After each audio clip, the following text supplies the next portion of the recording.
Ibu dosen, serta tenaga kependidikan di lingkungan perguruan tinggi akademik.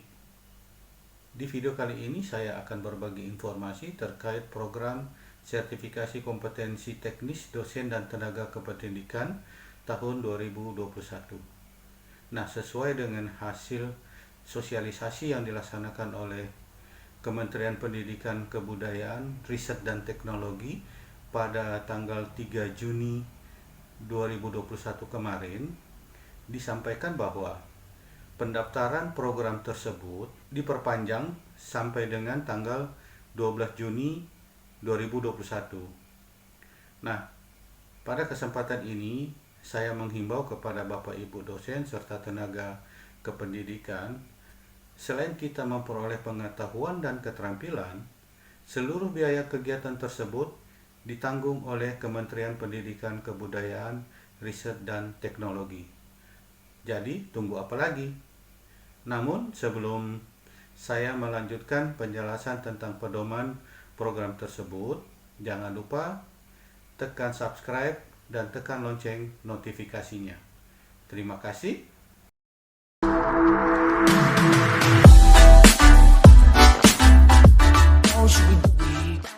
Baik Bapak Ibu, saya akan menjelaskan tentang sertifikasi kompetensi teknis dosen dan tenaga kependidikan tahun 2021. Nah, yang menjadi latar belakang kegiatan ini adalah perguruan tinggi sebagai institusi pendidikan tinggi memiliki peran sentral dan vital dalam pengembangan sumber daya manusia dan peningkatan daya saing bangsa.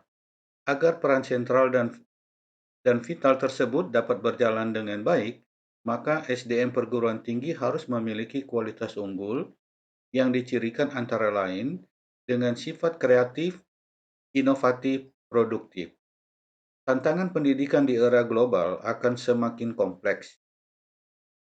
Tantangan tersebut tidak lagi berupa persaingan pengetahuan, tetapi merupakan kompetisi kreativitas, imajinasi, inovasi belajar, dan pemikiran yang bebas.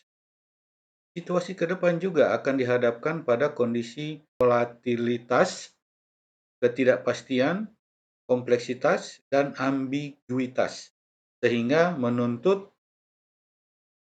SDM perguruan tinggi untuk mempunyai wawasan antar, multi, dan lintas disiplin. Di samping wawasan kerja yang akan dihadapi oleh peserta didiknya atau mahasiswa. Kementerian Pendidikan, Kebudayaan, Riset dan Teknologi mengantisipasi hal tersebut dengan menginisiasi program Merdeka Belajar, Kampus Merdeka atau MBKM melalui Permendikbud nomor 3 tahun 2020 mengenai Standar Nasional Pendidikan Tinggi. Selain itu, Kementerian Pendidikan, Kebudayaan, Riset dan Teknologi juga telah menerbitkan Keputusan Menteri Pendidikan dan Kebudayaan nomor 3/M/2021 tentang indikator kinerja utama perguruan tinggi negeri atau disingkat IKU-PTN, yaitu yang pertama, lulusan mendapat pekerjaan yang layak. Kedua, mahasiswa mendapat pengalaman di luar kampus. Ketiga, dosen berkegiatan di luar kampus. Keempat, praktisi mengajar di dalam kampus. Kelima, hasil kerja dosen digunakan oleh masyarakat atau mendapat rekognisi internasional. Keenam, program studi bekerja sama dengan mitra kelas dunia. Ketujuh, kelas yang kolaboratif dan partisipatif. Yang kedelapan, program studi berstandar internasional. Kebijakan Merdeka Belajar, Kampus Merdeka menyebabkan tuntutan terhadap SDM perguruan tinggi menjadi lebih berat karena SDM perguruan tinggi dituntut untuk lebih kreatif dalam mengembangkan kurikulum yang lebih sesuai dengan tuntutan dunia kerja dan industri, sekaligus dapat membangun jejaring yang lebih luas dengan dunia kerja dan industri dan lembaga-lembaga lain di luar perguruan tinggi, baik di dalam negeri maupun di luar negeri. Sertifikasi kompetensi merupakan pengakuan bahwa dosen dan pendik mempunyai keterampilan, dan kemampuan yang mumpuni dan sesuai standar kerja yang ditetapkan. Sertifikasi kompetensi yang dimiliki oleh dosen dan tendik menunjukkan bukti pengakuan tertulis atau kompetensi yang dikuasai. Sertifikasi kompetensi dapat memastikan bahwa pemegang sertifikat terjamin kredibilitasnya dalam melakukan suatu pekerjaan yang menjadi tugas dan tanggung jawabnya. Peraturan Menteri Pendidikan dan Kebudayaan Republik Indonesia Nomor 3 Tahun 2020 tentang Standar Nasional Pendidikan Tinggi, Pasal 27 Ayat 5, salah satu hak mahasiswa dinyatakan lulus adalah mendapat sertifikat kompetensi. Sertifikat kompetensi sebagaimana dimaksud pada ayat 5 diterbitkan oleh perguruan tinggi bekerja sama dengan organisasi profesi, lembaga pelatihan, atau lembaga sertifikasi yang terakreditasi. Sertifikasi kompetensi sangat penting untuk menyiapkan tenaga kerja Indonesia yang kompetitif menghadapi persaingan di pasar kerja global.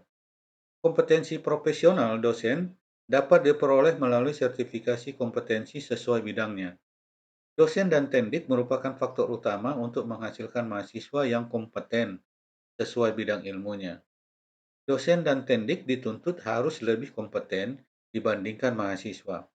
Karena itu, kegiatan sertifikasi kompetensi untuk dosen dan tendik ini sangat penting untuk dilaksanakan. Nah, adapun tujuan dan sasaran dari kegiatan ini adalah yang pertama, tujuan meningkatkan kompetensi dan kualitas dosen dan tenaga kependidikan yang tersertifikasi kompetensi secara nasional atau internasional. Sasarannya adalah dosen dan tenaga kependidikan di perguruan tinggi akademik yang berada di bawah lingkup koordinasi Kementerian Pendidikan, Kebudayaan, Riset, dan Teknologi. Yang berikutnya adalah luaran program. Luaran program yang harus dihasilkan oleh dosen dan tenaga kependidikan yang mengikuti program sertifikasi kompetensi teknis antara lain. Yang pertama, laporan pelaksanaan pelatihan dan sertifikasi kompetensi teknis oleh penyelenggara sertifikasi atau LSP kepada Direktorat Sumber Daya.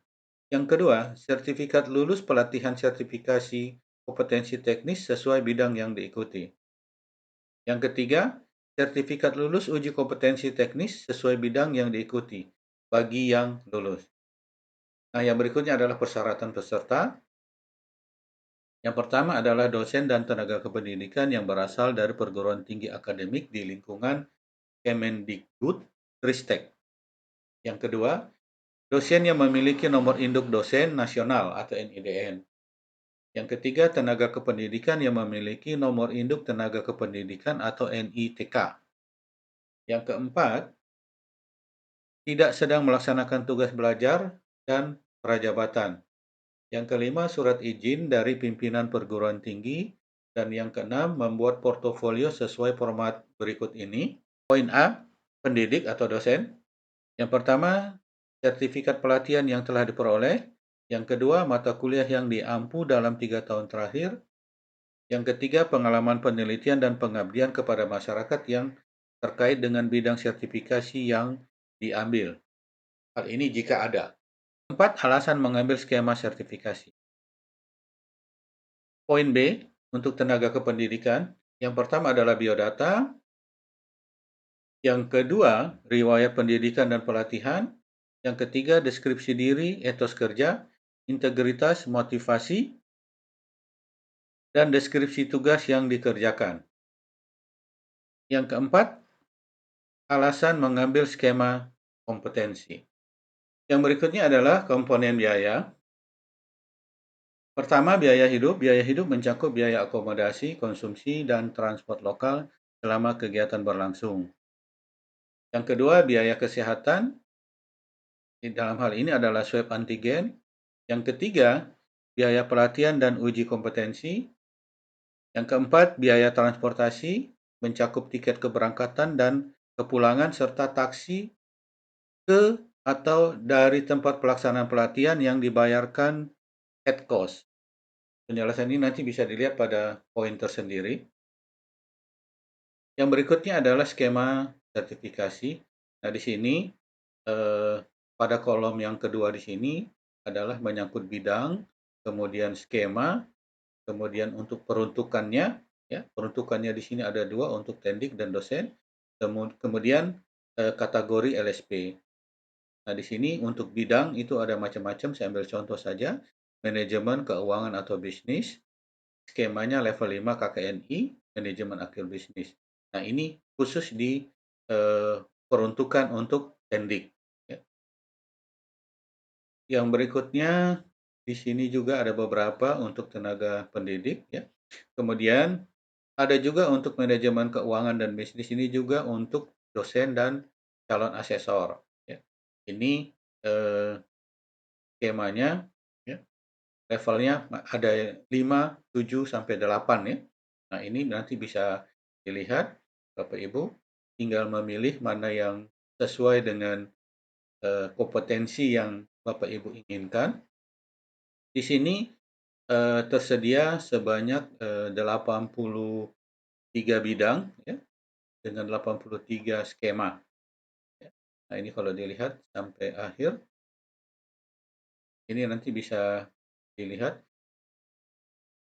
Mungkin saya bisa ambil beberapa contoh saja, manajemen keuangan, teknologi informasi, permesinan, mekatronik, otomasi, ya, kemudian teknik sipil, kimia, fabrikasi, permesinan umum, pemeliharaan dan diagnostik, ya, macam-macam, ada komputer juga, ya, sampai yang terakhir manajemen keuangan dan bisnis. Keterangan LSP P1 itu adalah penyelenggara uji kompetensi di perguruan tinggi, sedangkan LSP P3 penyelenggara uji kompetensi pihak ketiga seperti industri atau asosiasi profesi. Kemudian yang berikutnya adalah tahapan dan waktu pelaksanaan. Di sini tahapannya ada 5. Yang pertama, penawaran dan penjaringan kepeminatan sertifikasi. Kemudian pengumuman calon asesi dan kelengkapan berkas. Yang ketiga, desk evaluation. Keempat, penetapan dan pengumuman asesi. Kelima, penempatan tempat pelatihan dan sertifikasi.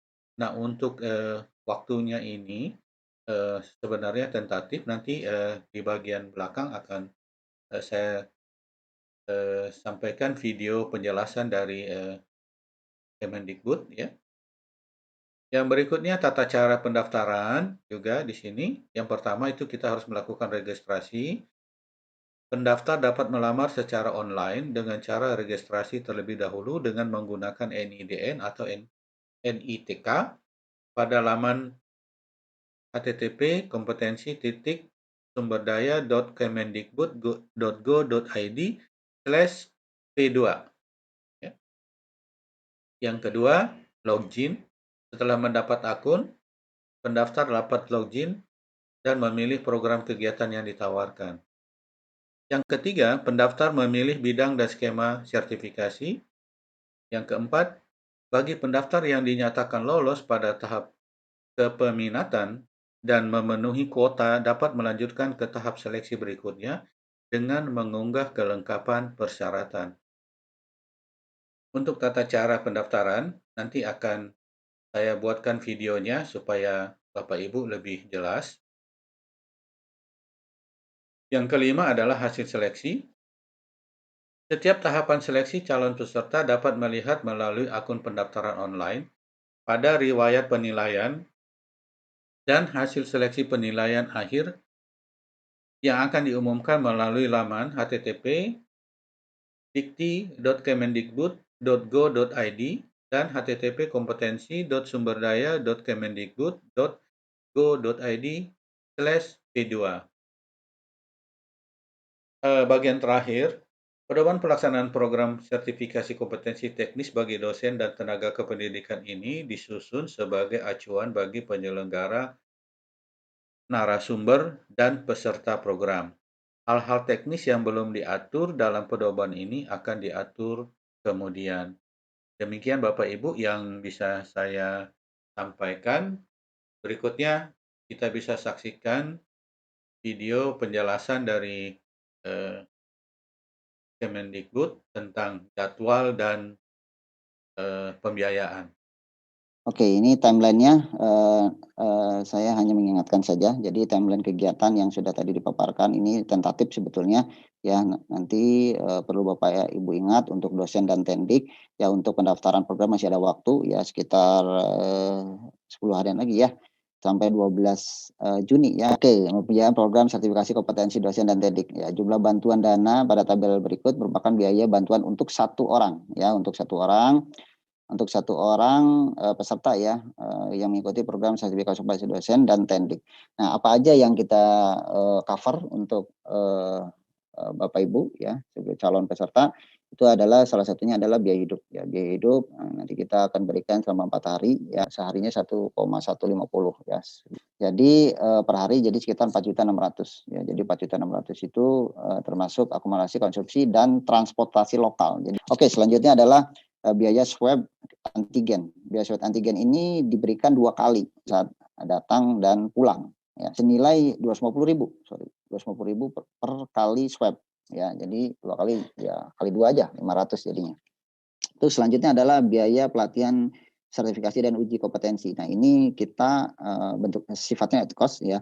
Jadi at cost, jadi Bapak Ibu sudah jangan memikirkan ya itu biayanya berapa, yang penting Bapak Ibu lolos. Jadi ini diberikan nanti ke penyelenggara semua ya, sesuai dengan. Jadi Bapak Ibu tinggal ikut pelatihan dan mempersiapkan uji kompetensinya ya. Selanjutnya adalah biaya transportasi. Biaya transportasi itu diberikan pastinya kepada peserta yang mengikuti program ini, di mana diberikan 1 kali keberangkatan dan 1 kali kepulangan. Bapak Ibu dosen maupun tendik di perguruan tinggi akademik apabila lolos di program ini sudah tidak perlu memikirkan gimana nginep di mana, biayanya gimana, makan seperti apa, ya kan, transportasinya gimana, ya kita ongkosnya, ya itu sudah kita cover semua. Jadi tinggal surat izin dari perguruan tinggi dan dokumen-dokumen yang lainnya ya, yang sesuai dengan persyaratan pedoman di masing-masing skema ya, seperti itu. Jadi tinggal berangkat ya, sudah tidak ada alasan lagi perguruan tinggi tidak mengizinkan atau tidak mengongkosi seperti itu ya.